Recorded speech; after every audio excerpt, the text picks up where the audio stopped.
Les agradecemos su puntual asistencia.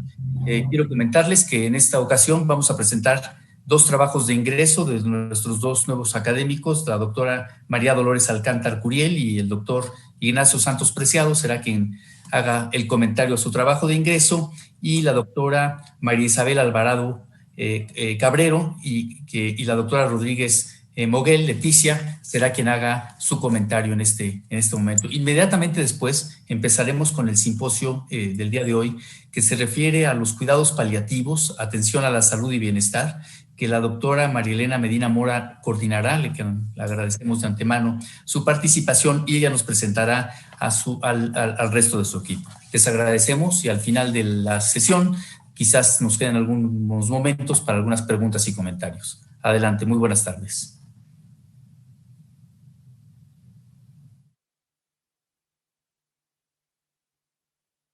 Soy la doctora María Dolores Alcántar Curiel, de la Facultad de Medicina de la Universidad Nacional Autónoma de México.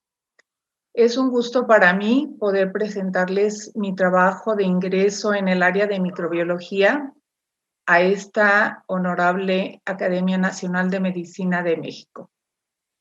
El título de mi trabajo es La diseminación del gen BLA-NDM1 entre diferentes secuenciotipos de Klebsiella pneumoniae en México está asociada con la transferencia horizontal mediada por plásmidos tipo INC-F.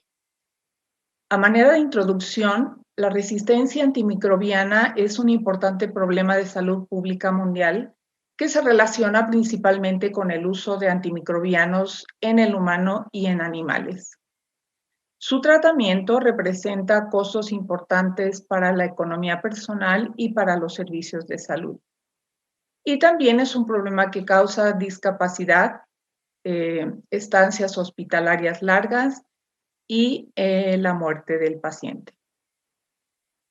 La resistencia antimicrobiana se define como la capacidad que tiene una bacteria para resistir los efectos de los antibióticos. Y es también una condición inherente de la bacteria o frecuentemente una característica adquirida durante el proceso infeccioso.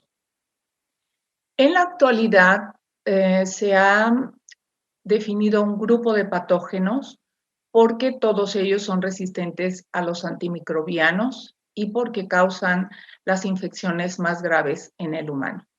Este grupo se denomina escape por el acrónimo de las bacterias que lo conforman. Y Klebsiella pneumoniae es una de estas bacterias. Esta es agente causal de infecciones adquiridas en la comunidad y en el hospital.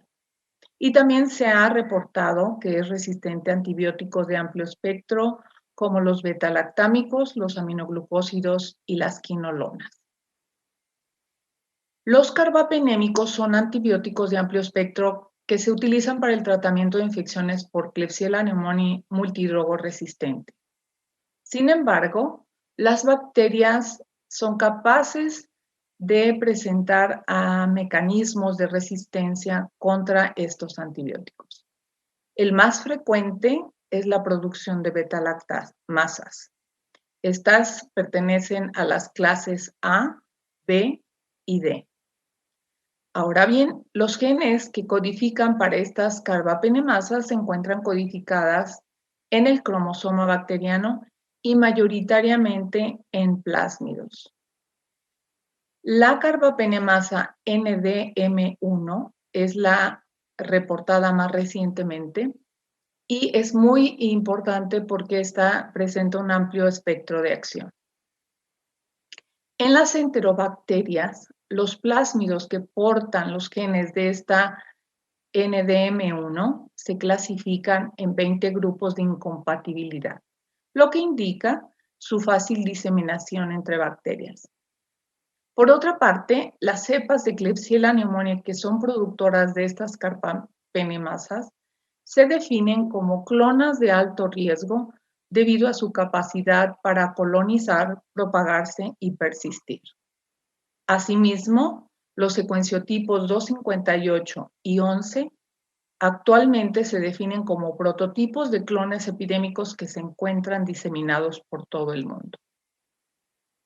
Debido a que Klebsiella pneumoniae, causante de infecciones nosocomiales, es un problema de salud importante, y como la prevalencia de las carbapenemasas en México ha sido poco estudiada, el objetivo de este trabajo fue estudiar las cepas de Klebsiella pneumoniae productoras de carbapenemasas que causan bacteriemia en un hospital de tercer nivel en México.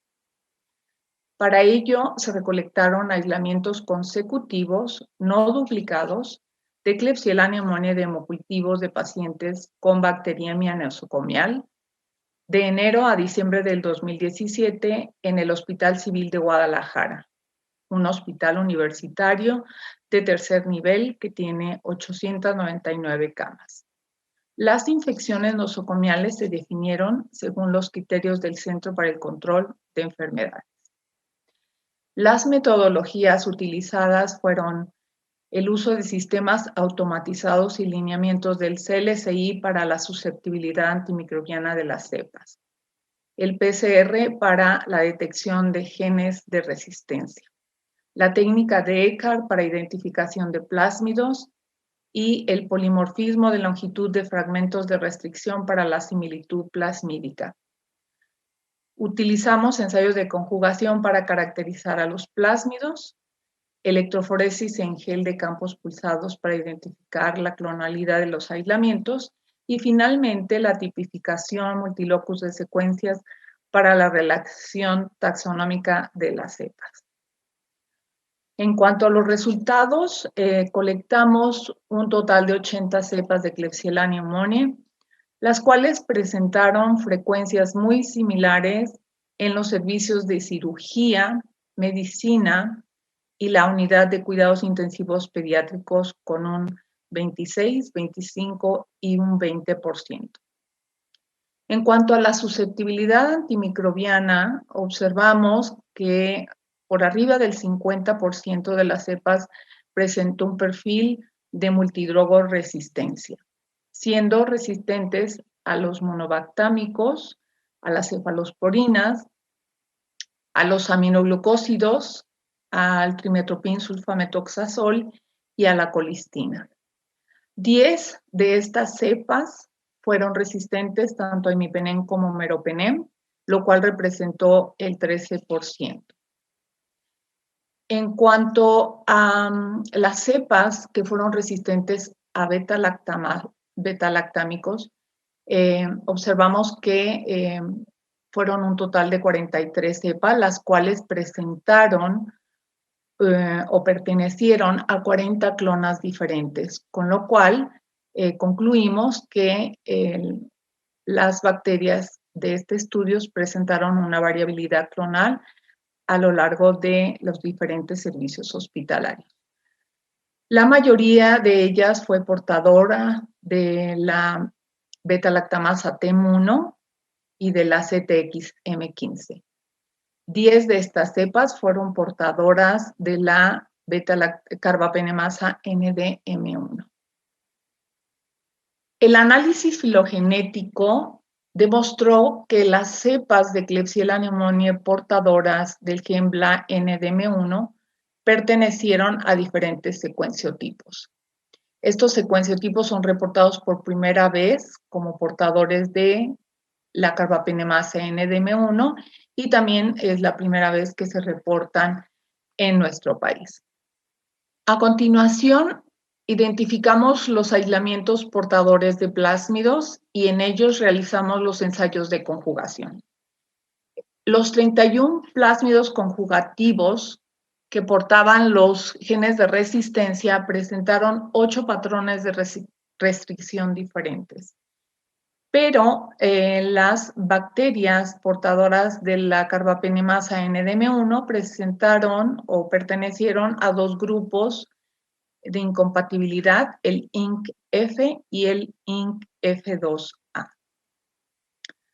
Para finalizar, demostramos que algunas de las transconjugantes adquirieron únicamente la carbapenemasa NDM1.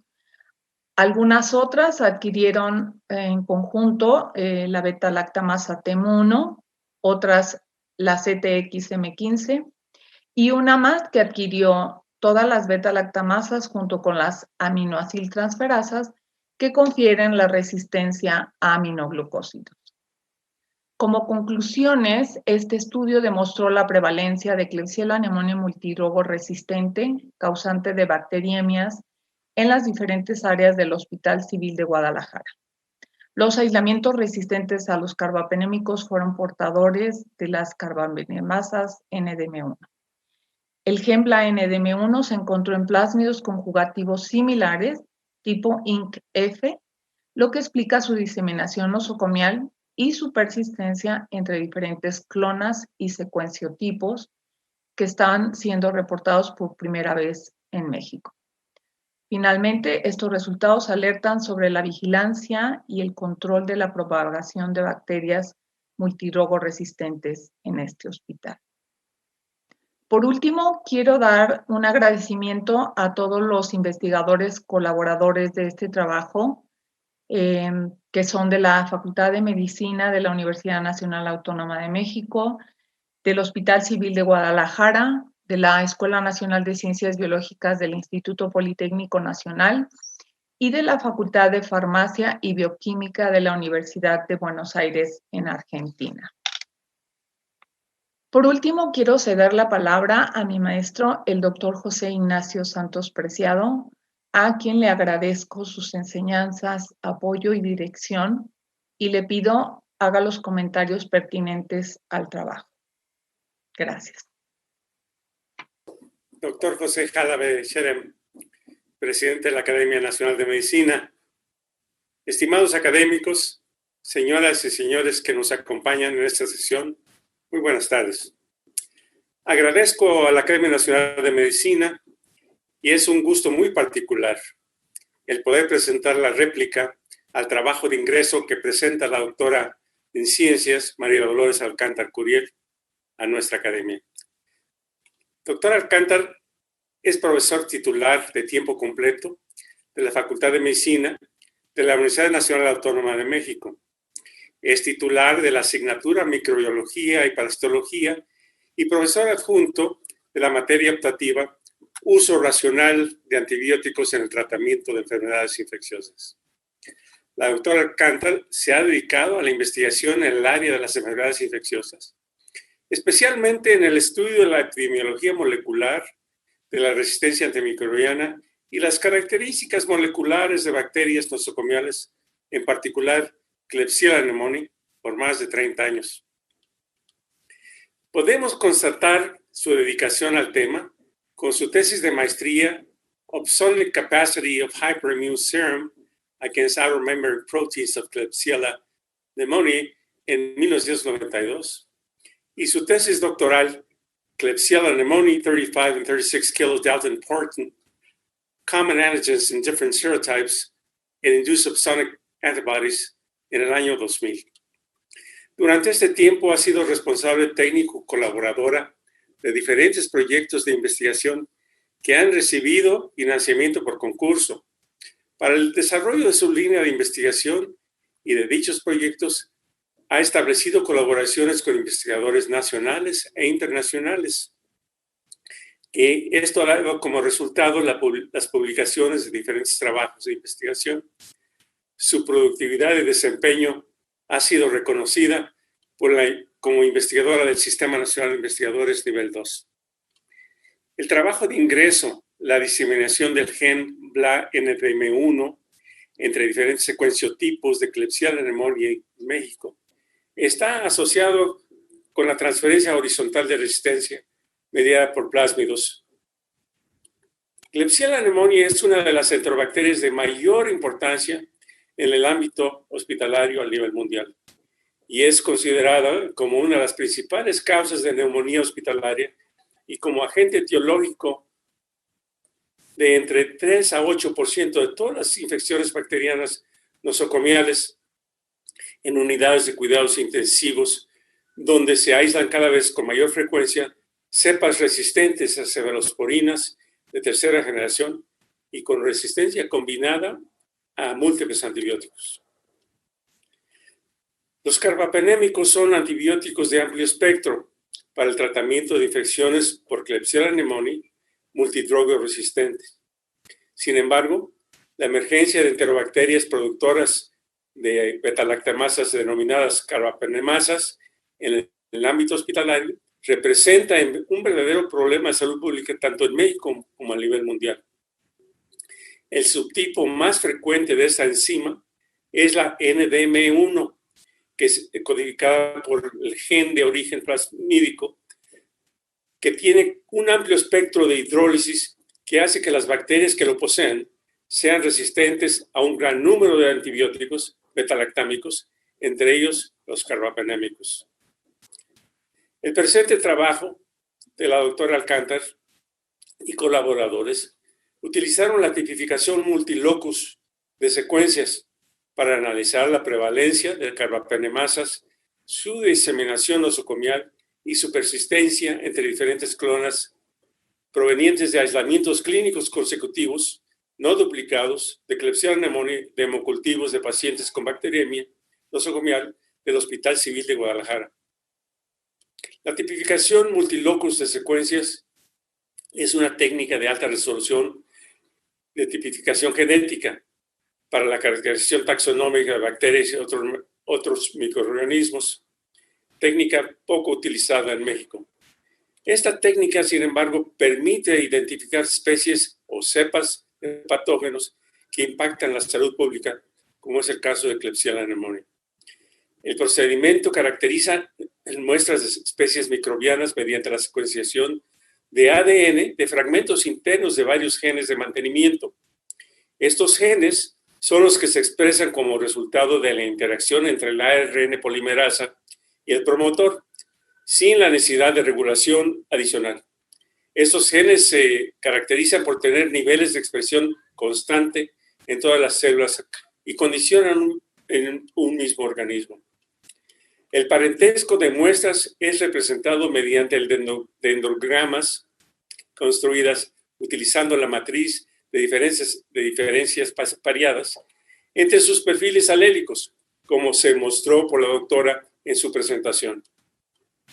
La tipificación multilocus de secuencias aunada a la información epidemiológica y la caracterización de mecanismos de resistencia a antimicrobianos, presentados aquí por la doctora Alcántar Curiel, nos brinda un mejor entendimiento del origen y de la diseminación de cepas multiresistentes de Klebsiella pneumoniae y presenta una herramienta adicional para el estudio y control de infecciones nosocomiales. Quiero terminar felicitando a María Dolores Alcántar, a su familia y a su equipo de trabajo, dándole la bienvenida a nuestra academia. Felicidades.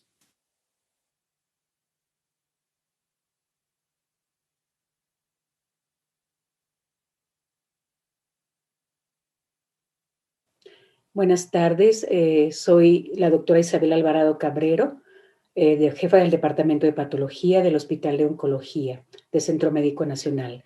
El tema de mi trabajo es carcinoma lobular in situ florido y su papel como una lesión precursora en carcinoma lobular infiltrante de la glándula mamaria. Es un estudio clínico patológico de 105 casos.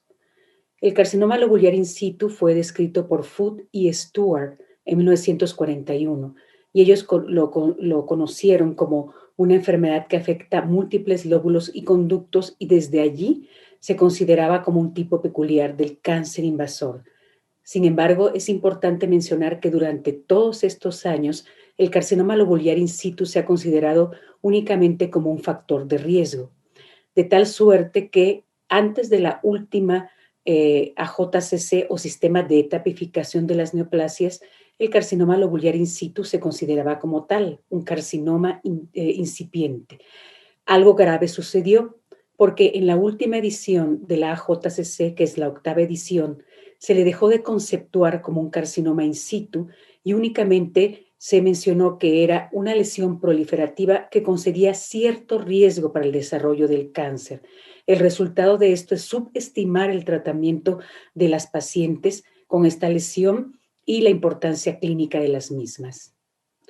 Esto es la topografía de un lóbulo con una distensión de acinos que forma parte de un carcinoma lobular in situ, de lo que ahora conocemos como clásicos.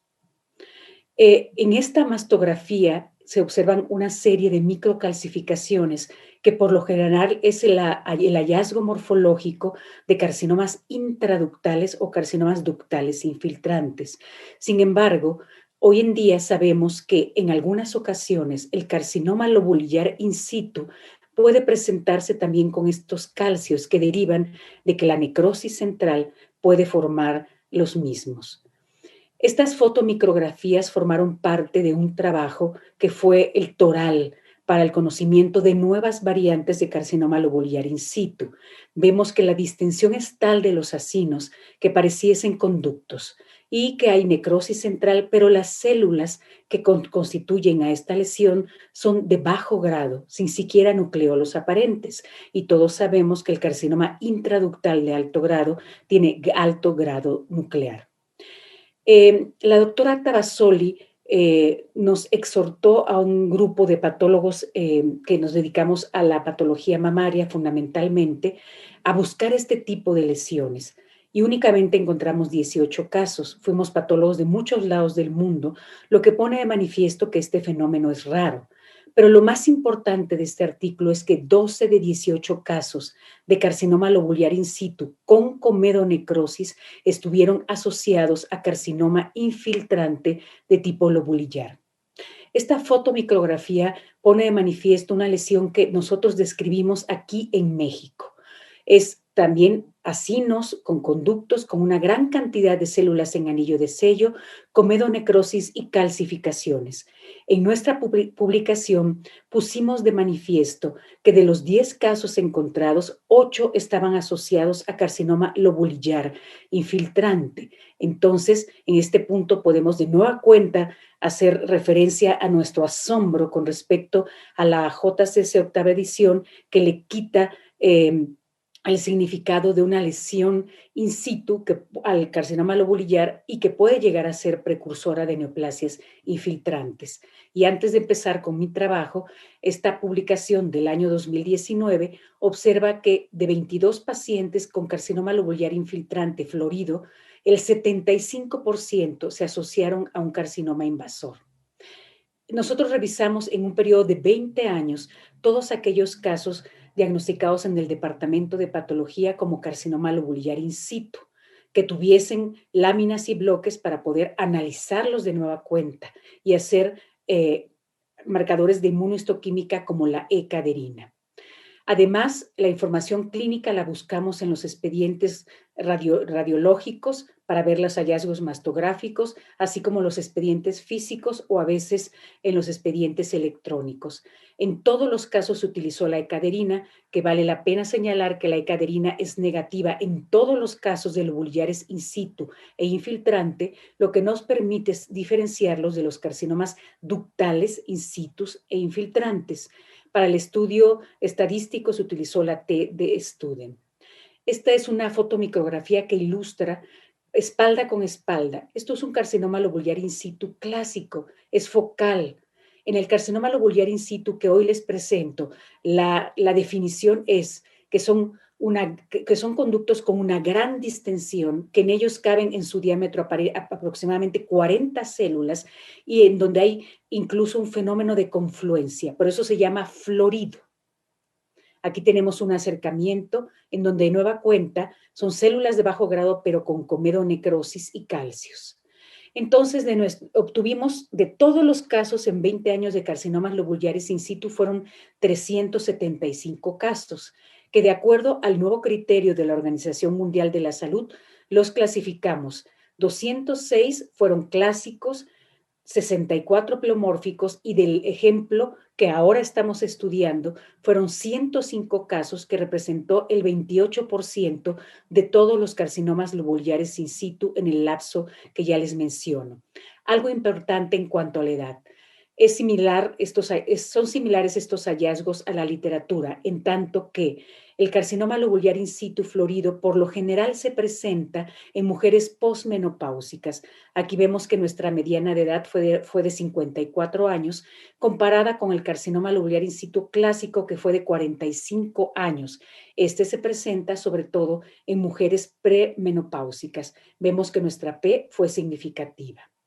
Ahora bien, en los hallazgos mastográficos es importante saber que el lobulillar in situ de tipo florido generalmente puede presentarse con alteraciones mastográficas.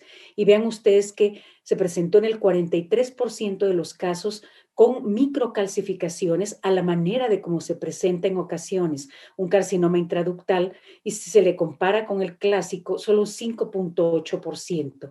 Distorsión de la arquitectura fueron 22 casos, y nódulo y o lesión espiculada fueron 18.09% de los casos. La P fue significativa cuando se compararon los hallazgos mastográficos del lobulillar in situ florido versus el clásico.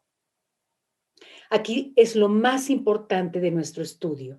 Cuando el diagnóstico de carcinoma lobular in situ fue hecho en biopsias con aguja de corte, 69 casos se asociaron en la excisión con un carcinoma infiltrante. Todos los casos fueron carcinomas lobulillares infiltrantes. En 11 casos, la excisión mostró un carcinoma intraductal, y en el resto de los casos se encontraron una atipia epitelial plana, o bien solamente 17 casos fueron puros. Es decir, tanto en la biopsia con aguja de corte como en la excisión únicamente se encontró carcinoma lobular in situ florido. En esta fotomicrografía se pone de manifiesto cómo lo que mencionamos es real. Aquí tenemos un ejemplo de carcinoma lobular in situ florido, espalda, con esta disposición en hileras del carcinoma lobulillar infiltrante. Por lo tanto, el carcinoma lobulillar in situ tiene un papel en el que no de manera inexorable, pero que puede ser una lesión de tipo precursor. ¿Qué podemos concluir de nuestro estudio? Lo cual es muy importante. Tenemos que retomar la terminología de carcinoma en la JCC, que es leída por los clínicos. Carcinoma lobular in situ no tan solo puede ser un factor de riesgo, pero como lo demuestra nuestra serie y la literatura, también puede ser una lesión precursora de carcinomas infiltrantes, la mayor parte de ellos lobulillares, que a diferencia del carcinoma lobular in situ clásico, puede manifestarse con alteraciones en la mastografía como microcalcificaciones, alteraciones en la densidad y nódulos, sobre todo cuando se asocia con lesiones infiltrantes. Que cuando el diagnóstico de carcinoma lobular in situ florido se hace en una biopsia con aguja de corte, sí o sí se debe hacer una reexcisión a la paciente, porque puede ser que haya una lesión de mayor grado en la excisión. Que las mujeres con una fuerte historia familiar de cáncer de mama debe ser considerado ciertos medicamentos antiestrógenos como el tamoxifen, entre otros, la excisión, como dijimos, y la radioterapia, a diferencia de los carcinomas intraductales en los cuales se hace tratamiento conservador, todavía su papel se desconoce porque los casos son muy pocos. De manera que la conclusión es: el carcinoma lobular in situ florido sí puede llegar a ser un carcinoma precursor de carcinomas infiltrantes, sobre todo lobulillares. En la última, muchas gracias por su atención.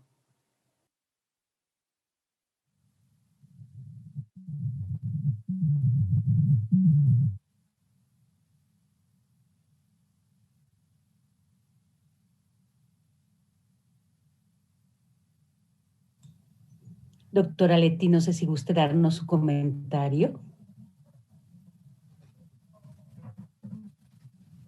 Esta lesión es extraordinariamente interesante. Como ya ha señalado la doctora Alvarado, el reconocerla tiene implicaciones no solo terapéuticas, sino de tipo pronóstico. Es importante que el patólogo se esté familiarizado con este tipo de exploraciones.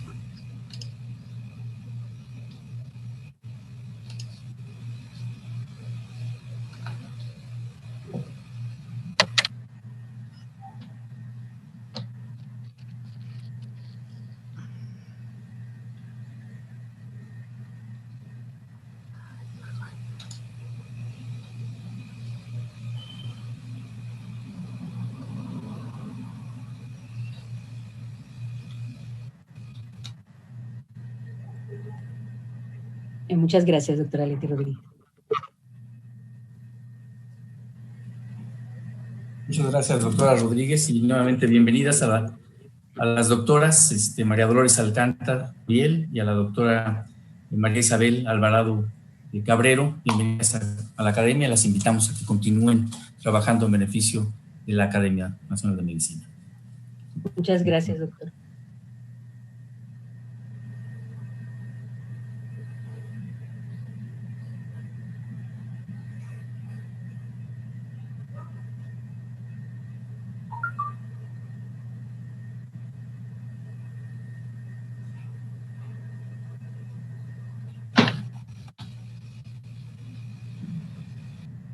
Doctora María Elena Medina Mora, estamos listos para iniciar el simposio cuando usted decida. Muchas gracias.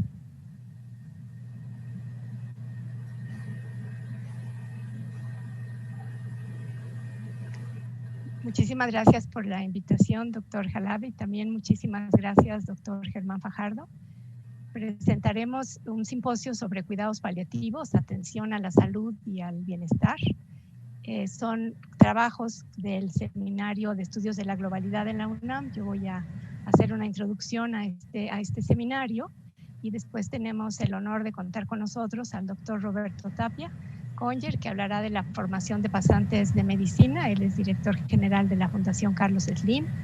A la doctora Luz Adriana Templos Esteban, que es jefa de la División de Cuidados Paliativos y Clínica del Dolor del Hospital General Dr. Manuel Gia González.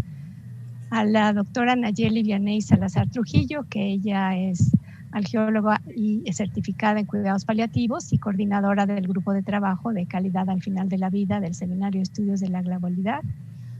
Y también a la doctora Irma Coronado Zarco, que es la subdirectora de neonatología en el Instituto Nacional de Perinatología.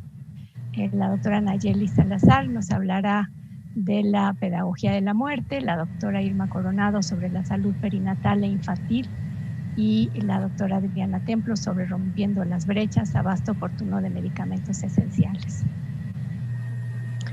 Este seminario de estudios de la globalidad, que está coordinado por el doctor Germán Fajardo en la Facultad de Medicina, lo inició y lo coordina el doctor Ramón de la Fuente, Juan Ramón de la Fuente. En su ausencia yo tengo el honor de presidirlo. Hay 3 temas y uno de estos temas es el final de la vida y lo coordina Nayeli Vianey Salazar Trujillo. Contamos con la colaboración en el seminario de un grupo muy importante de personas especialistas en el tema de final de la vida, que están en los diferentes institutos nacionales de salud. También tenemos personas que están del ISSSTE, de especialistas en relaciones internacionales, en economía, en filosofía y también en voluntades anticipadas y en psicología. Y tenemos además un grupo importante de psicólogas que nos ha ayudado al trabajo de una versión que no vamos a hablar hoy, pero es para personal no médico, para familiares, para los pacientes y para los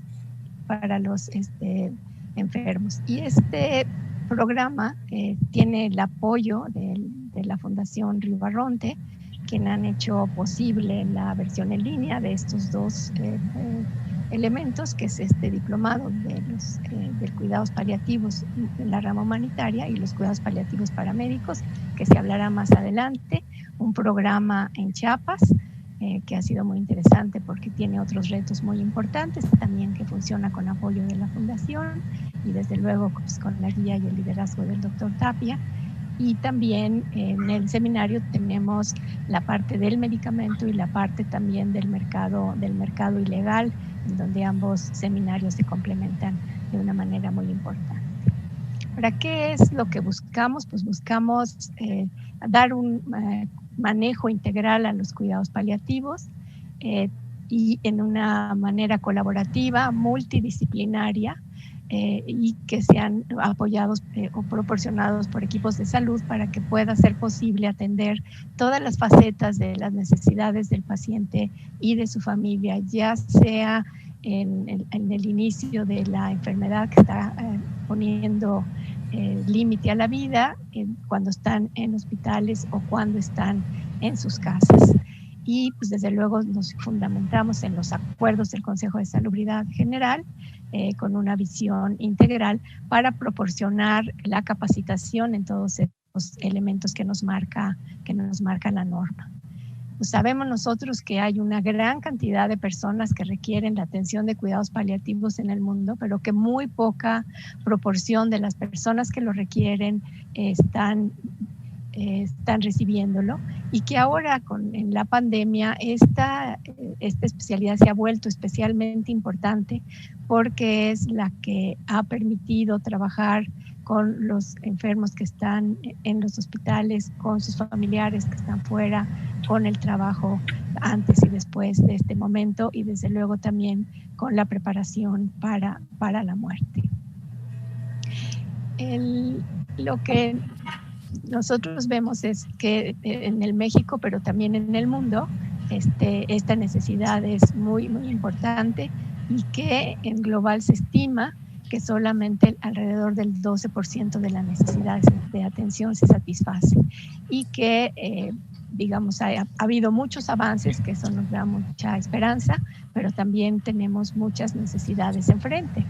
De tal manera que el seminario pues está buscando ver los diferentes grupos de edad en donde se requiere la atención. Hoy vamos a tener ejemplos de algunos de ellos, cómo esta necesidad de atención va mucho más allá del cáncer en donde esto nació, sino que abarca una gran cantidad de patologías. Y desde luego, pues el entender estas necesidades en el cuidado paliativos para el neonato y para los niños. Tenemos 2 programas que también atienden estas etapas de la vida, y vamos a tener el honor de escuchar el programa en una de ellas. Ahora, ¿qué buscamos? Acercar al personal de la salud al tema de cuidados paliativos para promover reflexiones sobre la preparación del final de la vida y el autocuidado, para promover una vida con calidad, una muerte digna y el acceso a los cuidados paliativos desde una perspectiva ética, clínica y psicosocial fundamentada en el derecho a la salud. Nos interesa la investigación, y desde esta perspectiva analizamos y estudiamos diferentes temas como el dolor total, como la relación de ayuda y lo que esto significa, los aspectos bioéticos, los aspectos culturales y biopsicosociales que permiten adecuar a las necesidades de las personas que están al final de su vida para poder cumplir lo que necesitan hacer en esta última etapa, y también para preparar a la familia. De la pedagogía del ciclo vital y de la muerte, hoy vamos a ver un ejemplo de esto, cómo dar las malas noticias, cuáles son los principios de la atención en casa, qué quiere decir una muerte digna, y cómo podemos capacitar a las personas en habilidades emocionales, técnicas y afrontamiento, el plan para esta etapa, y desde luego el duelo cuando la persona. Y trabajamos en la respuesta frente a COVID también del personal de salud, en cómo manejar el obstinamiento terapéutico y el desgaste de los médicos, y también desde luego trabajamos con tutores y alumnos que en sus tesis trabajan estos temas. Un punto muy importante es la formación de recursos humanos. Hemos trabajado en la especialización en medicina paliativa del PUEM, a que agradecemos el apoyo del doctor Jalave y del doctor Fajardo. Está todavía en proceso de revisión. Esperemos que muy pronto lo tengamos ya disponible. Tenemos 2 generaciones de servicio social por año. Tenemos ya 4 generaciones. Muy exitosas, con una eficiencia terminal excelente. Y es el trabajo de Nayeli. Tenemos un diplomado en cuidados paliativos para médicos, como decía, y también el curso de cuidados paliativos para otros profesionistas. Esto se hizo pues gracias a que la Fundación SLIM pues hizo toda la perspectiva, además de algunos contenidos, sobre todo toda la parte tecnológica, y ha tenido mucho éxito. Estamos muy agradecidos. Y también trabajar en la política pública, pues trabajando en este tema tan complicado que es la falta de medicamentos, y también cómo el sistema de salud puede integrar cada vez más estos cuidados tan necesarios en esta época de la vida. Entonces no me voy a dedicar mucho, hay algunas publicaciones, los diplomados, los seminarios permanentes que nos han permitido difundir y hacer visible el hecho de que no es nada más cuando la vida está acabando, sino la preparación en la etapa de esta última etapa de la vida, que permite a la persona terminar con sus culpas, hacer sus arreglos, poder decir cómo es que quiere vivir este momento y cómo entonces el equipo multidisciplinario pueda trabajar para hacerlo posible. Finalmente retomo este pensamiento del Comité Europeo de Salud Pública, que lo tomo de un libro de Noemí Sanso, que sobre todo cuando pensamos en la muerte digna, es lo que queremos en lugar de morir mal cuando la muerte no es aceptada, cuando los profesionales sanitarios no están formados en el manejo de las reacciones emocionales que emergen en la comunicación con los pacientes, cuando se abandona la muerte al ámbito irracional, cuando vivimos en una sociedad donde no se sabe morir. Y lo que buscamos es justamente trabajar con los profesionales, los pacientes y las familias para lograr esta muerte digna a la que todos tenemos derecho. Muchísimas gracias.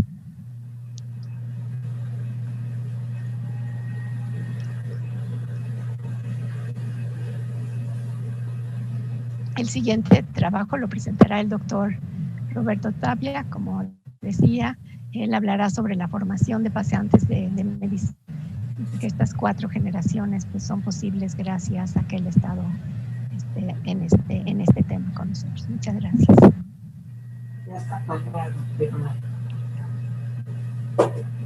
Pues muchas gracias a la doctora Medina Mora, coordinadora de este seminario, y obviamente me da mucho gusto saludar al presidente de la academia, al doctor José Jalabe, y al vicepresidente, al doctor Germán Fajardo, y a la mesa directiva. Muchas gracias.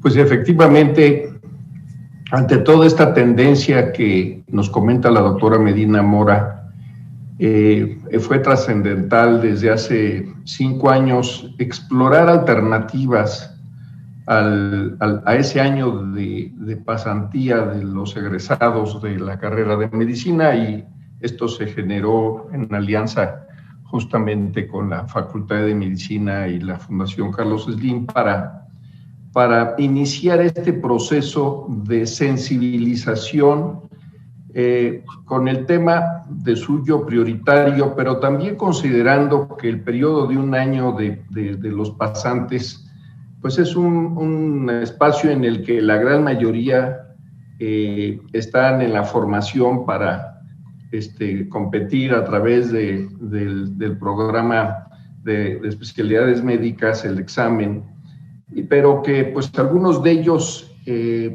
pues tienen la fortuna de ser aprobados y continuar con sus aspiraciones de especialidad, pero otros no sucede eso. Y pensamos que en ambas vertientes, el tener allá pasantes de medicina sensibilizados y formados con herramientas en el tema de cuidados paliativos era benéfico.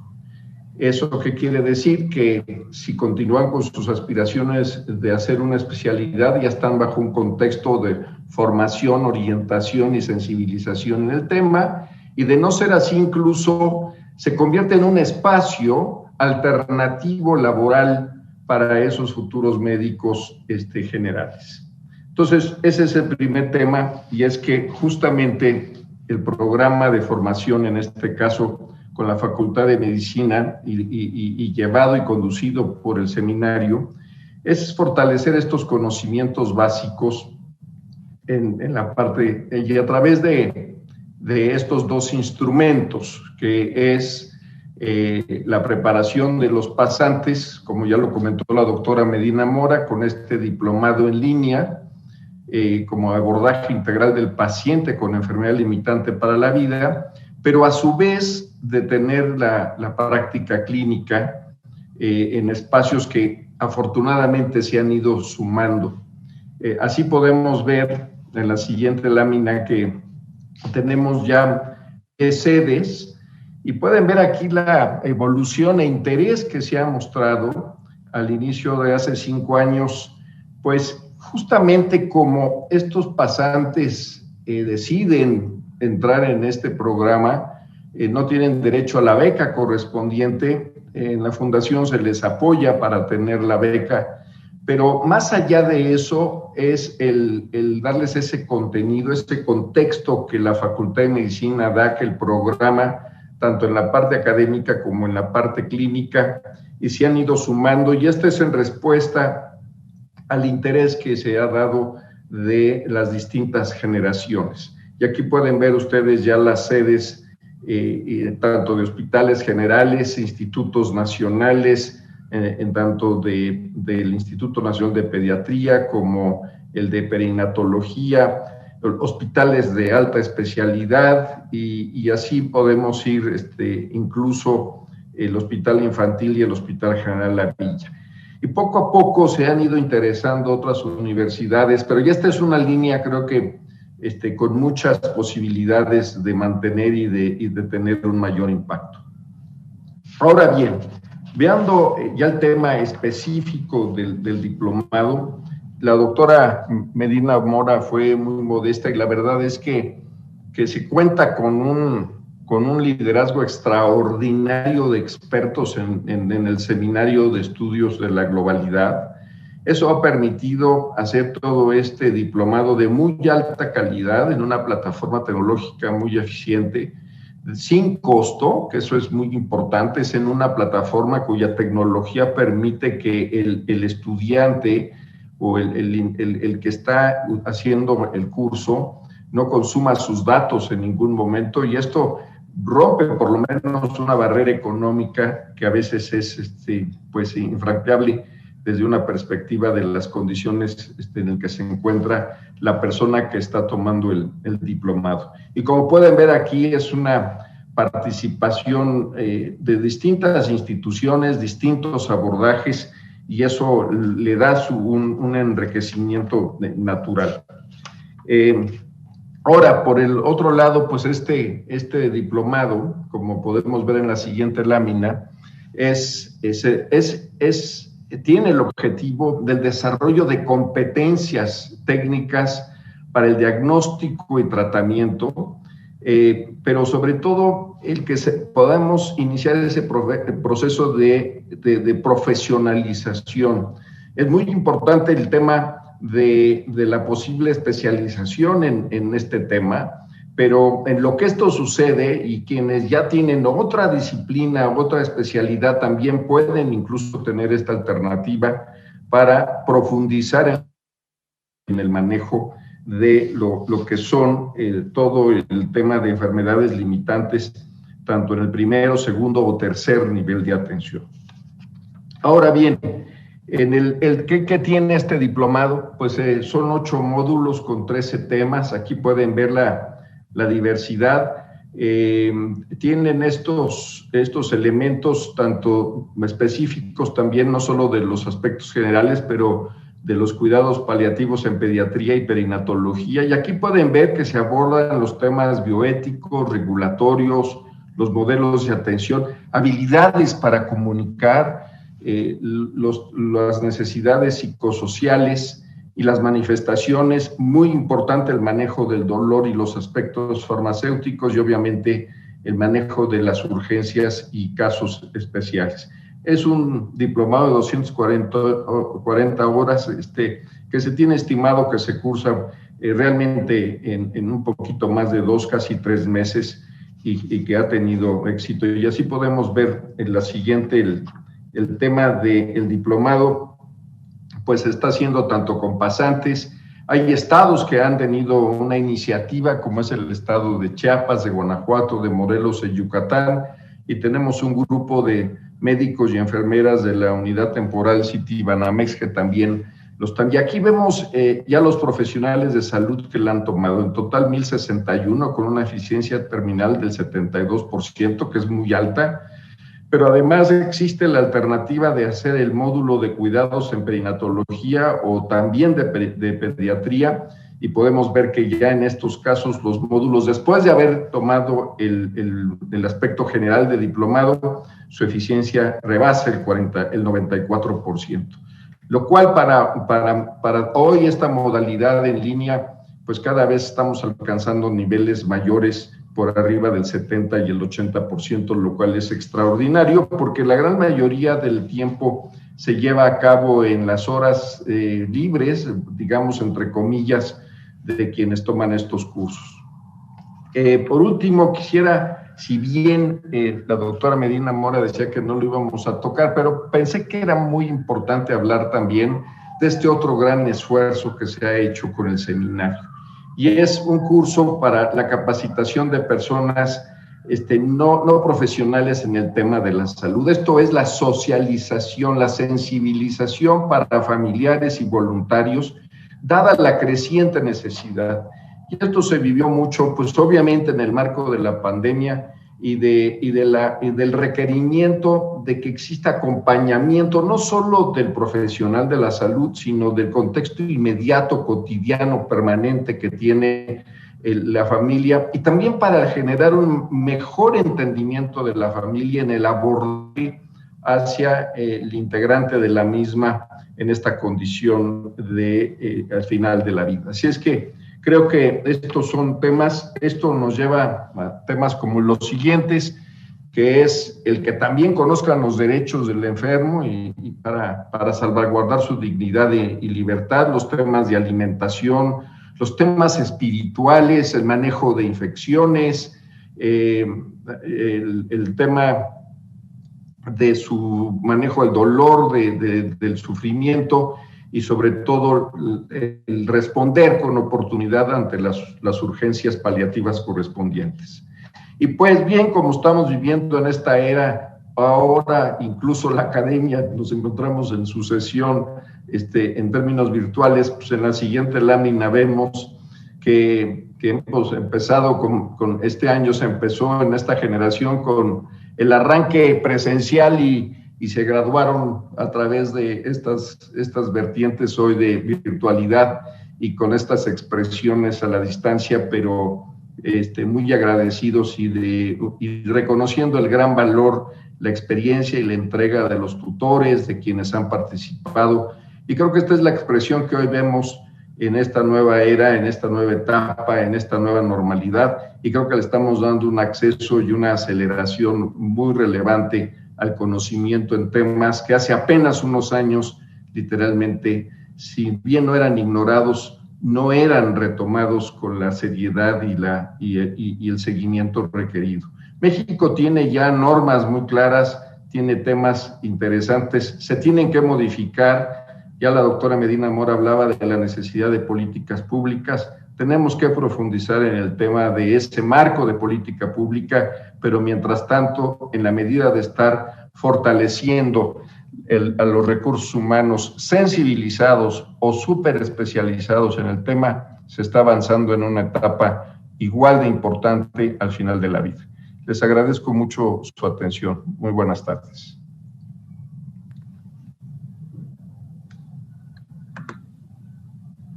Muchísimas gracias, doctor Roberto Tapia, por su excelente presentación y por su trabajo de colaboración. Creo que ha sido una colaboración estupenda entre los dos grupos y desde luego mi agradecimiento a todas las personas que en las sedes clínicas están atendiendo a nuestros alumnos. La siguiente plática la dará la doctora Luz Adriana Templos Esteban. Va a hablar rompiendo las brechas, abasto oportuno de medicamentos esenciales. Adelante, Luz Adriana, muchas gracias. Muchas gracias. Vamos a comenzar a hablar sobre un tema que también es muy importante dentro del área de cuidados paliativos, que es el abasto oportuno de medicamentos esenciales. Como introducción, yo quisiera comentarles que la Organización Mundial de la Salud está publicando de manera constante una lista modelo de medicamentos esenciales para todas las áreas y esto se lleva a cabo por medio de un comité de expertos. ¿Para qué nos sirve, digamos, esta lista de medicamentos esenciales? Pues es una herramienta que sirve a los gobiernos para poder ir adquiriendo estos insumos y obviamente valorar las prioridades nacionales. A partir del 2007, la Asociación Internacional de Cuidados Paliativos, que es un organismo muy importante dentro del ámbito, fue invitada por la Organización Mundial de la Salud para ir desarrollando esta lista de medicamentos esenciales. Se ha llevado un consenso a través de los diversos países que participan dentro de esta asociación para verificar cuál sería la lista mínima de medicamentos para poder lograr el confort de los pacientes y obviamente evitar el sufrimiento. Les presento aquí la lista en donde vamos a observar que hay algunos antidepresivos, fármacos opioides, benzodiazepinas. Vamos a ver que también hay algunos otros medicamentos que nos van a ayudar a controlar los principales síntomas, que básicamente son el dolor, la náusea, vómito, disnea, anorexia, entre unos otros. Otra parte también que me parece muy importante es que los opioides van a entrar dentro de estos medicamentos esenciales y estos van a ser utilizados para el tratamiento del dolor agudo y crónico y sobre todo en pacientes que tienen dolor moderado o severo. Estos medicamentos tienen que ser utilizados, digamos, de manera esencial y se sabe que al menos 20,000 pacientes requieren este tipo de medicamentos por año en nuestro país. Desgraciadamente, existe un déficit del 62% de morfina medicinal para los pacientes que requieren cuidados paliativos y en realidad el acceso a estos fármacos y suministro pues es bastante insuficiente. Hasta hace 10 años, si nosotros comparamos lo que consume México per cápita de morfina a lo que utiliza América Latina, pues estamos muy por debajo de los estándares. México consume aproximadamente 4 miligramos de morfina per cápita en comparación con 12 miligramos en América Latina, que es el promedio. También otro punto muy importante es que COFEPRIS menciona que ha ido aumentando el número de recetas que están emitidas y los médicos que las están prescribiendo en los últimos 6 años, pero aún no es una situación suficiente. Se calcula que en el 2016 se utilizaron 44,000 recetas de medicamentos opioides y que aún así sigue existiendo escasez de medicamentos para el dolor. ¿Qué más tenemos sobre este punto? Los médicos que están autorizados para recetar medicamentos controlados para, digamos, son insuficientes. Ya lo vimos ahorita hace un momento, falta capacitación en este sentido. También se han hecho sobre los servicios de cuidados paliativos que existen en la Ciudad de México y sabemos que 9 de los 57 hospitales que están en la Ciudad de México no cumplen con los estándares establecidos para lo que es la atención de cuidados paliativos. ¿Cuáles son los medicamentos que más se están prescribiendo en nuestro país? Pues tramadol y buprenorfina, siendo que no son los medicamentos más baratos para poder, digamos, paliar los síntomas. En la última década, la producción de morfina aumentó solo un 30%, cuando la demanda estimada pues ha sido mucho mayor. No hace mucho tiempo se aprobó el Grupo Terapéutico de Cuidados Paliativos y esto es un punto muy importante para ir actualizando el Compendio Nacional de Suministros Sanitarios. Los medicamentos que digamos que están dentro de este compendio incluyen benzodiazepinas, antidepresivos, neurolépticos y algunas benzodiazepinas, pero nuevamente tenemos datos de que la distribución no es suficiente en todos los estados. Básicamente tenemos una buena distribución, digamos, en los estados grandes o, digamos, cercanos al Distrito Federal, pero si un paciente está alejado, digamos, de esta situación, va a ser muy complejo que pueda conseguir su medicamento. Otro punto también muy importante es que recién en nuestro México se ha aprobado un reglamento para los fármacos cannabinoides que en algunos otros países ya se utilizan para control de analgesia, vómitos y la mejora del apetito. Ya tenemos como tal en México la regulación para permitir el uso de los cannabis, pero no existen formulaciones para prescripción actualmente. Entonces, esto también es un punto muy importante. Otra situación también bien importante que estamos viviendo en el país es que durante esta época de pandemia hay un desabasto como tal de los fármacos que necesitan los pacientes al final de la vida. Los medicamentos que se requieren para controlar dolor y algunos otros síntomas que obviamente están siendo utilizados en estos pacientes que están enfermos por COVID y que tienen una neumonía grave, han ocasionado que la distribución no sea suficiente dentro de todos los países, por lo que inclusive Naciones Unidas ha alertado para que se puedan hacer las políticas públicas y que obviamente se logre este acceso para todos los pacientes. Y bueno, ya para ir finalizando, algo muy importante es que recién se acaba de publicar el Atlas de Cuidados Paliativos a nivel latinoamericano y tenemos que existen aproximadamente 27 servicios de cuidados paliativos bien establecidos en multidisciplina para lo que es la República Mexicana. Esto es un punto muy importante porque tenemos un déficit del 79% de acuerdo a la infraestructura que deberíamos de tener y obviamente si no tenemos servicios de cuidados paliativos, si no tenemos un abasto oportuno de medicamentos, va a ser muy complejo poder de alguna manera satisfacer las necesidades que se tiene para estos pacientes al final de la vida. Como conclusiones, hay una falta de equipamiento e infraestructura de los servicios de cuidados paliativos. El personal de salud, los pacientes y sus familias deben de estar capacitados en la administración de analgésicos opioides y cannabis en los diferentes niveles de atención médica. La doctora Medina Mora y el doctor Roberto Tapia nos acaban de comentar sobre unas iniciativas que son importantes para poder lograr esta capacitación, digamos, en todos estos grupos. Hay barreras culturales y sociales y algo muy común es el término de opiofobia, en donde hay miedo a utilizar este tipo de medicamentos.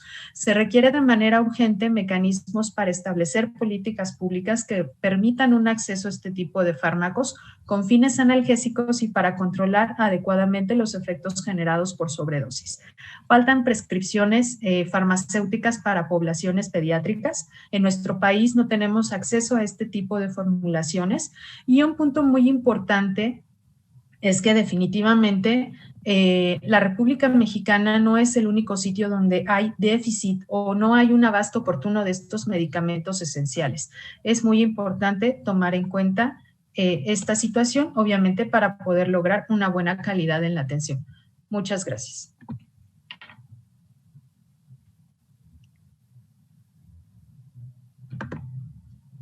Muchísimas gracias. Muchísimas gracias, doctora Luz Adriana Templos. Le pediremos ahora a la doctora Nayeli Vianey Salazar Trujillo que por favor nos presente nos haga su presentación, Pedagogía de la Muerte, Capacitación y Profesionalización en Cuidados Paliativos. Muchas gracias, doctora, y buenas tardes a todas y a todos. Gracias a la academia, doctor Jalabe, doctor Fajardo, muchas gracias por el espacio. Y bueno, si bien se hablaba de los cuidados paliativos hacia la atención del paciente y familia, otro aspecto importante también son los profesionales de la salud. Entonces, así como el miedo hacia la prescripción de opioides, también existe un miedo hacia hablar de la muerte. Entonces tocaremos la muerte como un tabú, la preparación de la educación actual para la vida-muerte y les hablaré sobre un estudio que se está elaborando en el seminario sobre autocompetencias para el trabajo en entornos de muerte durante el servicio social en cuidados paliativos. Y así empiezo con esta imagen en donde les hablo de la muerte como un tabú. La muerte es una vida vivida, la muerte es una muerte que viene, Borges, y en la primera pintura les muestro la gran escena de la muerte de Max Beckmann de 1906, en donde a través del arte expresamos pues la realidad en la que vivimos, en el contexto en el que vivimos. En la primera pintura, la pérdida del hálito vital no podría estar completo sin mostrar lo que es el lamento, la tristeza y el dolor que la embargan. En la segunda pintura, La muerte y la vida, Klim, él nos invita a tener que la muerte es algo que vemos en este espacio delgada, envuelta en su sudario y aún así, sin parecer que tiene ojos, parece que mira la danza de la vida esbozando una macabra sonrisa. Tras un amplio espacio vacío ahí ante la vida, amontonada, caótica, siempre en movimiento, con niños protegidos del brazo de las madres, de hombres y mujeres, y figuras con los ojos cerrados para no ver lo inevitable. Una anciana en medio del fresco aparece o parece comprender resignada que la muerte es un proceso tan lento que dura toda una vida. La muerte no aparece al morir, sino que está presente desde el nacimiento. Y es así como la muerte es un tema que constantemente es vetado, es negativo, de mal gusto. ¿Y cuáles serían las claves para poder hablar de la muerte? Pues entender que no siempre tendremos respuesta a todo, no esperar a hablar de la muerte hasta que sea tan próxima que los sentimientos nos invadan, reconocer que la muerte está rodeada de sentimientos, de que hay dolor en el tema, que la muerte es atribuible a causas, en este caso a la enfermedad, y que conviene verbalizarlo de manera diferente al lenguaje habitual. Hablar de que la muerte conlleva una enfermedad grave o un accidente grave, y hay que hablar con claridad sin esconder las palabras. Son las recomendaciones de Grorer en Fundamentos para una Pedagogía de la Muerte de la Universidad Autónoma de Madrid, en España. Y es así como es importante poder preparar la educación actualmente para la vida-muerte.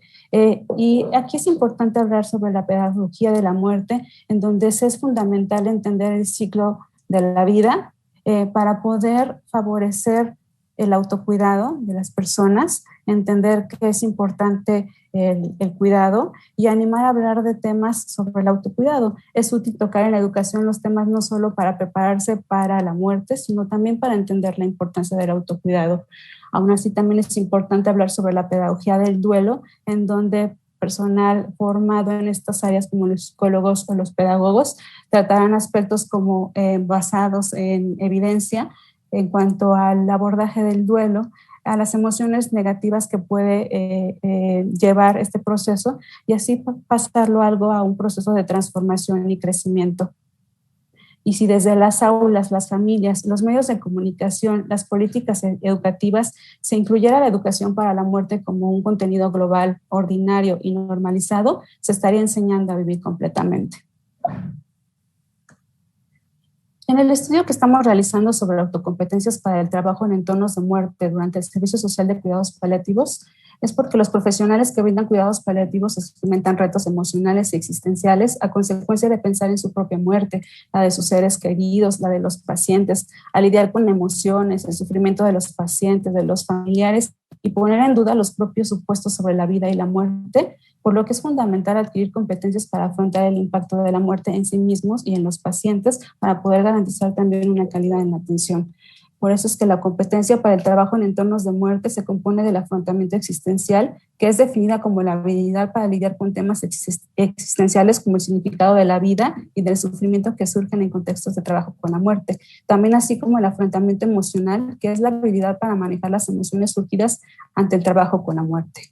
En este estudio se realizó, el servicio social es una práctica que además de desarrollar conocimientos y habilidades en el prestador, si se realizan cuidados paliativos puede favorecer la autocompetencia en el trabajo con la muerte. En este estudio evaluamos la autocompetencia para el trabajo con la muerte en médicos pasantes antes y después de realizar el servicio social en una unidad de cuidados paliativos, o más bien en las 10 sedes que se tiene actualmente el programa de servicio social. Y también se evaluó la sintomatología depresiva y sintomatología ansiosa asociada. Fue un diseño preexperimental, un pre-test, post-test y evaluó la dimensión emocional y existencial de la autocompetencia para el trabajo con la muerte en el periodo de agosto del 2019 y mayo del 2020 en 13 pasantes del servicio social antes de iniciar el servicio social y 2 meses antes de finalizarlo. Se utilizó la Self-Competence Indeed Word Scale en su versión en español y el inventario de depresión de Beck y el inventario de ansiedad de Beck. Como resultados tenemos, aquí les muestro algunas tablas en donde está, por ejemplo, como resultados tenemos que se incrementó estadísticamente, significativamente la habilidad para manejar las emociones surgidas en el trabajo con la muerte al inicio del servicio social y también al finalizarlo. Respecto a la habilidad para lidiar con los temas existenciales como el significado de la vida y del sufrimiento que surgen en contextos de trabajo de muerte, es decir, sobre el afrontamiento existencial, se encontró también un incremento en las medidas post-test y esto nos, comparado con, con la evaluación previa, lo mismo ocurrió con la habilidad para manejar las emociones surgidas ante el trabajo con la muerte. Y respecto a la sintomatología ansiosa y depresiva, también se observó un incremento, por lo que, bueno, a través del Departamento de Psiquiatría y Salud Mental, y así como la psicóloga que nos apoya en el seminario, pues se le ha dado asistencia y seguimiento a estos alumnos que han requerido la atención. A través de este estudio es importante generar acciones que contribuyan o estrategias que contribuyan para prevenir el deterioro de la salud mental de los alumnos en formación. Por eso estas acciones van enfocadas al autocuidado, también a favorecer el afrontamiento existencial como el sentido de atención plena, la orientación positiva, el sentido de coherencia y objetivos y propósito de vida, la creencia entre la relación igualitaria con el paciente, la aceptación de la inevitabilidad de la muerte y los límites de la experiencia humana, valorar para lidiar el sufrimiento y asumir responsabilidades, el papel de la religión, la espiritualidad, la esperanza y la fe, también así como el afrontamiento emocional en esta dimensión favoreciendo el autocuidado, la capacidad de separarse de las emociones de los pacientes y después del trabajo y de mantener la estabilidad emocional, la capacidad de contener emociones de los pacientes, poder lidiar con su propia ansiedad por la muerte, manejar sus experiencias de duelo y anteriores y el apoyo de otros como familiares, amigos y colegas. Esto ha sido importante para entender que todos somos importantes, pero también el autocuidado lo es. Y como ya lo mencionaba la doctora Templo, se publicó la Atlas de Cuidados Paliativos en Latinoamérica, y en donde podemos ver que solamente 3% de una población de cerca de 130.799 100.000 habitantes, solamente se cuenta con una cobertura del 3% en cuanto a cuidados paliativos. Pero lo que les marco aquí es que también hace falta fomentar la capacitación y la profesionalización del personal de la salud en temas de cuidados paliativos. Aquí nos dice que solamente 13 de 109 facultades de medicina cuentan con un programa particularmente de cuidados paliativos. En enfermería, psicología y trabajo social, pues realmente no tenemos programas formales en la capacitación en cuidados paliativos. Y pues para concluir, en la medida en que la humanidad evolucione y dependa del incremento de la complejidad de la conciencia y la superación del egocentrismo y ambas vertientes dependan del conocimiento, consideramos que la educación para la muerte es una rama importante o una parte esencial en el árbol que nos interesa, la educación de la conciencia. Y es por eso que buscamos, a partir de la formación en cuidados paliativos, desarrollar competencias en las currículas en las áreas de salud que vayan dirigidas a un pensamiento crítico, un juicio clínico, la toma de decisiones, el manejo de información, el aprendizaje autorregulado y permanente, una comunicación efectiva, el conocimiento y aplicación de las ciencias biomédicas, sociomédicas y clínicas en el ejercicio de la medicina, pero también a desarrollar habilidades en el diagnóstico, pronóstico, tratamiento, rehabilitación y paliación, el profesionalismo, aspectos éticos y responsabilidades legales, así como el desarrollo y el crecimiento personal. Y es así como a través de la formación de los médicos podemos brindar cuidados paliativos en el hospital, también cuidados paliativos en el domicilio. Y ya lo decía el doctor Tapia, es importante trabajar en cuidados paliativos en la comunidad, por eso es que estamos pues muy contentos con la integración de este curso que va dirigido a brindar una capacitación en cuidados paliativos a la comunidad. Este modelo de integración de cuidados paliativos de la New Health Association nos habla sobre cómo el soporte comunitario también es importante. Muchas gracias.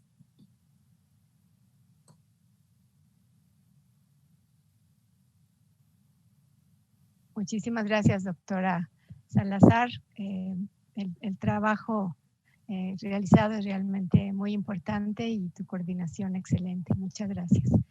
Ahora vamos a pasar a la última presentación de nuestro seminario, en el que vamos a tocar un tema muy importante y a veces no suficientemente visibilizado, que es la salud perinatal e infantil en la atención especializada de los cuidados paliativos y soporte para la calidad de la vida, a cargo de la doctora Irma Alejandra Coronado Sargo, que es subdirectora de neonatología en el Instituto Nacional de Perinatología y que han hecho un trabajo estupendo para plantear los principios de atención y para la formación también de nuestros pasantes de servicio social. Así que muchísimas gracias, doctora Coronado. Adelante.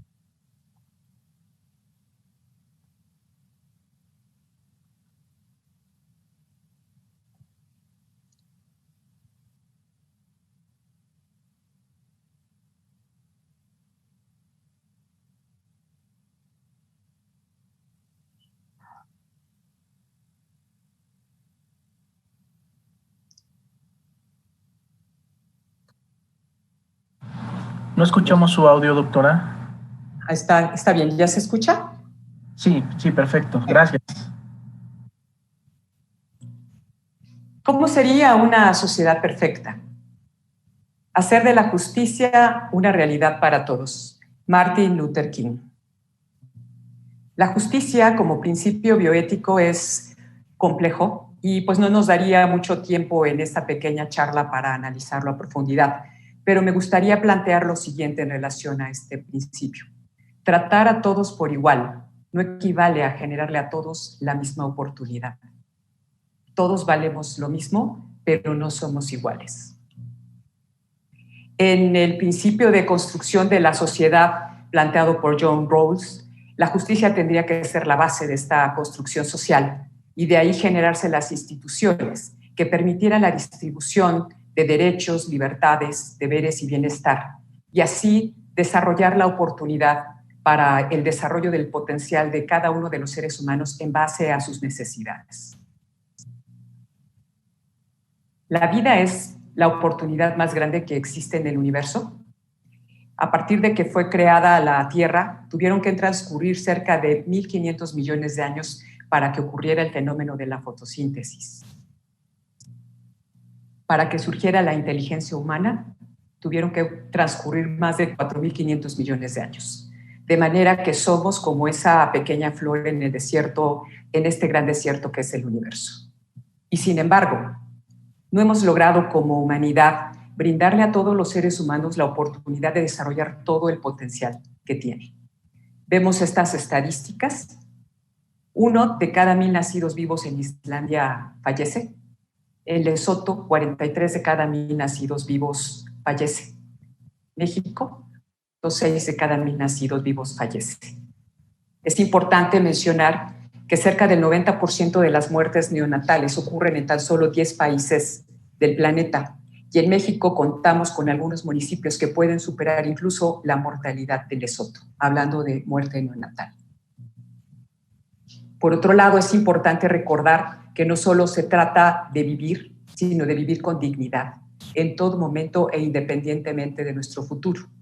A la fecha, no hemos logrado todavía identificar las oportunidades para construir esta dignidad. Nunca los seres humanos perdemos la dignidad, pero sí con facilidad podemos perder nuestro sentido de la dignidad. Hablando de neonatos, hablando de fetos, todavía tenemos mucho que deberle a este grupo y mucho por avanzar para consolidar los pasos que nos permitan lograr lo que necesitamos lograr. La legislación en México actualmente es general y eso nos brinda oportunidades para cierto tipo de intervenciones, pero también nos limita para muchas otras. El periodo perinatal es probablemente el momento de mayores expectativas para los seres humanos. Sin embargo, como demuestran las estadísticas, no siempre todo sale bien. 65 muertes fetales al día, 40 muertes neonatales al día en México. La toma de decisiones perinatales se mueve entre dos elementos muy importantes que son la incertidumbre y la complejidad. En el instituto tenemos nuestras sesiones de casos complejos, donde al paso del tiempo hemos aprendido que los problemas nunca se acaban, pero las soluciones tampoco. Y también hemos aprendido a no dar por hecho las soluciones. Las cosas son más complejas de lo que parecen. Voy a poner algunos ejemplos que nos motivaron a crear este grupo de casos complejos. A su lado izquierdo pueden ver un fémur fracturado en útero. Estamos hablando de osteogénesis imperfecta. Estos fetos empiezan a tener estas fracturas que al momento del nacimiento pueden condicionar deformaciones importantes en distintas partes de su cuerpo y que van a seguir presentándose estas fracturas y estas deformidades y van a hacer que estos niños vivan con dolor el tiempo que dure la vida. En el otro lado tenemos un ejemplo de epidermolisis bullosa en su variedad más grave. Y esta también es una patología llena de dolor, sin cura y que va a abarcar todo el periodo de vida de estos bebés. Cabe mencionar que para estas dos circunstancias hoy todavía no existen alternativas de manejo para salir adelante. Pero esto no se queda solo en la complejidad de la patología por sí misma. Estamos en el contexto perinatal Y está la madre, y está la familia, y hay muchas otras situaciones. Pongo el ejemplo del nacimiento. Sabemos que estos fetos de osteogénesis imperfecta ya están sufriendo fracturas antes del nacimiento y que van a pasar por el proceso del trabajo de parto y cruzar el canal del parto, y que esto también va a provocar dolor y va a provocar sufrimiento. El mismo caso para la epidermólisis bulosa. ¿Cómo debe nacer un bebé en estas circunstancias? ¿A quién debemos darle prioridad en términos de beneficio? ¿A la madre, al bebé? ¿Existen alternativas de manejo para una situación así de compleja? Y ya otra vuelta, esto nos vuelve más complejo los casos que vimos. Si agrego a esto una circunstancia como el hecho de que la madre de uno de estos bebés con estas patologías sea una mujer de 12 años, una pequeña de 12 años, que fue violada por el mismo familiar, que no tiene apoyo familiar, que vive en un contexto de pobreza, la complejidad puede crecer enormemente y nos afecta mucho en nuestras tomas de decisiones. Como pueden ver en estas estadísticas del Instituto Nacional de Perinatología, el grupo con mayor mortalidad son los neonatos con malformaciones congénitas. Prácticamente 2/3 partes de estos recién nacidos son candidatos de primera instancia y desde el primer momento del nacimiento a cuidado paliativo, algunas veces desde antes. Y en el grupo de prematurez, también es importante señalar que tenemos prematuros de 21, 22, 23 y 24 semanas que todavía no son considerados viables en México y para los que también tendría que haber una oportunidad en el cuidado paliativo, porque sufren mucho en el canal del parto, sufren mucho en todo su proceso de nacimiento. La pérdida perinatal es compleja, como lo pueden ver en este diagrama, y todos esos tipos de problemas se vuelven mucho más complejos a partir de los contextos, como la sociedad, la familia, el ambiente, la situación política, económica, cultural y espiritual. Y esto hace que el cuidado paliativo perinatal sea uno de los más complejos. Y sin embargo, no debemos de olvidar que debemos de por todos los medios procurar el trato humano, el trato digno, el trato respetuoso, el trato compasivo para estos seres humanos, independientemente del resultado, a corto o largo plazo. La calidad de vida es algo que los recién nacidos no pueden construir y es por eso que se vuelven muy protagónicos tanto la familia como el personal de salud. Y tenemos que analizar muchas cosas en relación a lo que podemos ofrecer a estos seres humanos. La detección temprana tendría que ser una oportunidad para cada recién nacido, para cada feto de este país y del mundo, porque esto nos brinda el espacio para una intervención apropiada, que puede tener distintos escenarios, y en la que podemos brindar a la familia la información necesaria, el apoyo adecuado y una planificación para toma de decisiones en un momento tan difícil y tan complejo. No podemos tratar a ningún recién nacido en cuidado paliativo como receta de cocina. Es importante crear el proyecto de vida individual, plantearnos las necesidades de retiro, de detención, de un manejo curativo o de prolongación de vida, cuándo debemos iniciar un manejo activo de síntomas, cómo debemos procurar el confort independientemente del escenario en el que vaya a ocurrir la defunción.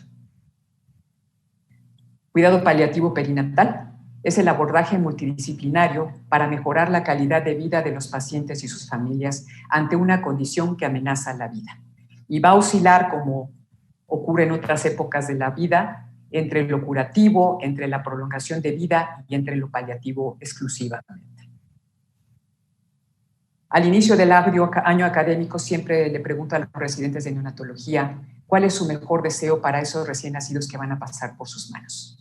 Y me parece que el poema de Eddie Mitchell, Mi mejor deseo, resume mucho de lo que es el deseo que yo tengo para estos recién nacidos. Te deseo tiempo para que toques las estrellas y tiempo para crecer, para madurar, para ser tú. Te deseo tiempo para que te encuentres contigo mismo, para vivir cada día, cada hora, cada minuto como un regalo. Nuevamente, Luther King. La gente con buenas intenciones, pero comprensión limitada, es más peligrosa que la gente con toda la mala voluntad.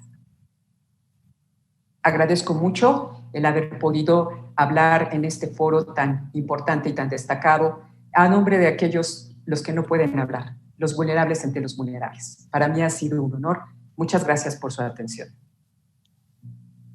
Muchísimas gracias, doctora Coronado. Y también el agradecimiento muy especial al doctor Arturo Cardona, que ha hecho posible este programa dentro de su gran hospital y este escenario para también la formación de nuestros alumnos. Ya veíamos en la figura que nos presentaba el doctor Tapia el agradecimiento de uno de los estudiantes que decía: gracias por permitirme aprender de vidas chiquitas. Muchas gracias. Creo que el doctor Fajardo tiene un comentario. Muchas gracias, doctor Jalabe. Bueno, sí, primero agradecer a la Facultad de Psicología, al Seminario de Estudios de la Globalidad que dirige la doctora Medina Mora y que inició hace algunos años el doctor de la Fuente, esta presentación. Creo que de aquí surgen estos temas tan importantes, no solo para el análisis, para la reflexión, para la presentación o publicación, sino también de acciones concretas y propuestas específicas en temas tan trascendentes para nuestras sociedades como son los que se han presentado el día de hoy. Sin duda, desde la Academia Nacional de Medicina debemos de seguir no solo presentando, impulsando estos temas, sino también de hacer propuestas concretas para la sociedad, para las autoridades, de cambios que tenemos pendientes todavía en estos temas presentados. Felicito a la doctora Medina Mora, por supuesto, a la doctora Templos, a la doctora Salazar, a la doctora Coronado, y en particular quiero agradecer al doctor Tapia el trabajo conjunto que viene realizando la Fundación Carlos Slim, que él dirige, con la Facultad de Medicina en beneficio de los pacientes, pero también en beneficio de los estudiantes de medicina y próximos médicos, como quedó bien claro. Y yo quisiera, además de este comentario, hacerles una pregunta, en el sentido de qué tendríamos que hacer para que los cuidados paliativos pudieran llegar al primer nivel de atención. Se han hecho algunos esfuerzos en anteriores administraciones para lograr esto, sin embargo tengo la impresión como que se ha detenido. ¿Qué deberíamos entonces hacer con los médicos generales, con los médicos familiares, a nivel de la enfermería, en las clínicas, en las unidades de medicina familiar, para mejorar y ofrecer a los pacientes cuidados paliativos en primer nivel de atención? Muchas gracias y felicidades nuevamente. Muchísimas gracias por su pregunta, que es importantísima, y la atendemos también junto con el cuidado del paciente en su casa.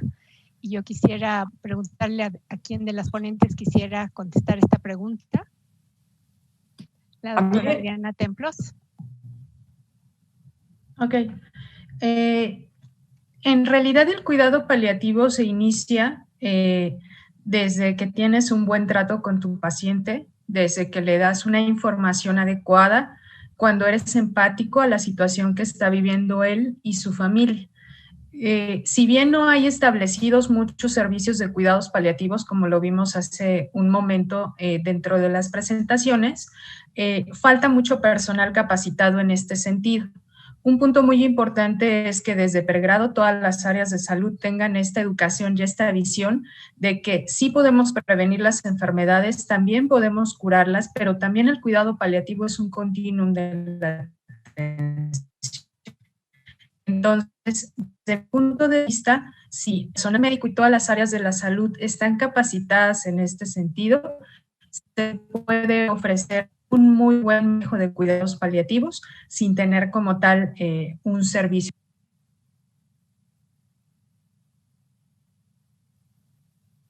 ¿No se escucha, doctora María Elena? Ay, perdón, Nayeli, que si puedes ampliar con los programas que tenemos, el concepto y qué es lo que estamos haciendo.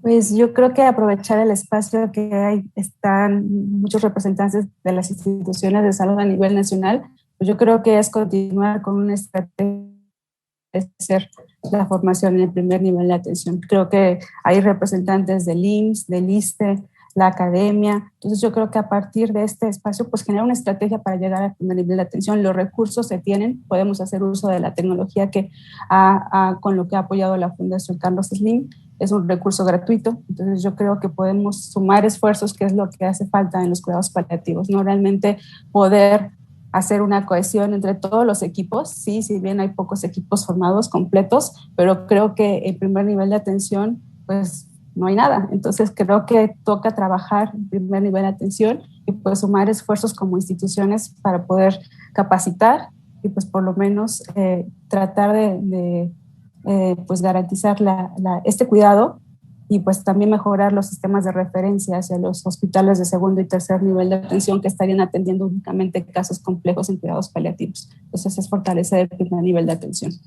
Y creo que los recursos los tenemos. Sí, de hecho, tenemos una persona que trabajaba a primer nivel y atención en casa, que es la combinación de dos elementos muy importantes. Desafortunadamente la pandemia hizo que no pudiéramos hacer la práctica clínica. Fue obviamente trabajar en los hospitales ha sido más fácil, dentro de la complejidad que implica con la pandemia. Pero sí tenemos pendiente recuperar ese escenario clínico para desarrollar los mecanismos y la capacitación que necesitamos darle a los médicos generales, ¿no? Sí es una tarea pendiente. Pues muchísimas gracias, doctora Marielina Medina Mora, por este maravilloso simposio. Creo que hemos aprendido mucho y nos deja mucho trabajo para adelante. Queremos agradecer también a sus ponentes, darle la bienvenida a la doctora María Dolores Alcántar Curiel y a la doctora María Isabel Alvarado Cabrero, que presentaron sus trabajos el día de hoy.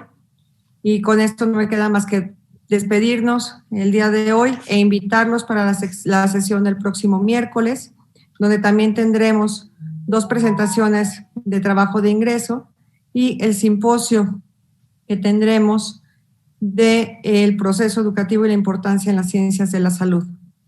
Y bueno, pues muchísimas gracias a todos por estar el día de hoy con nosotros y los esperamos el siguiente miércoles puntualmente a las 5 de la tarde. Que tengan un buen día.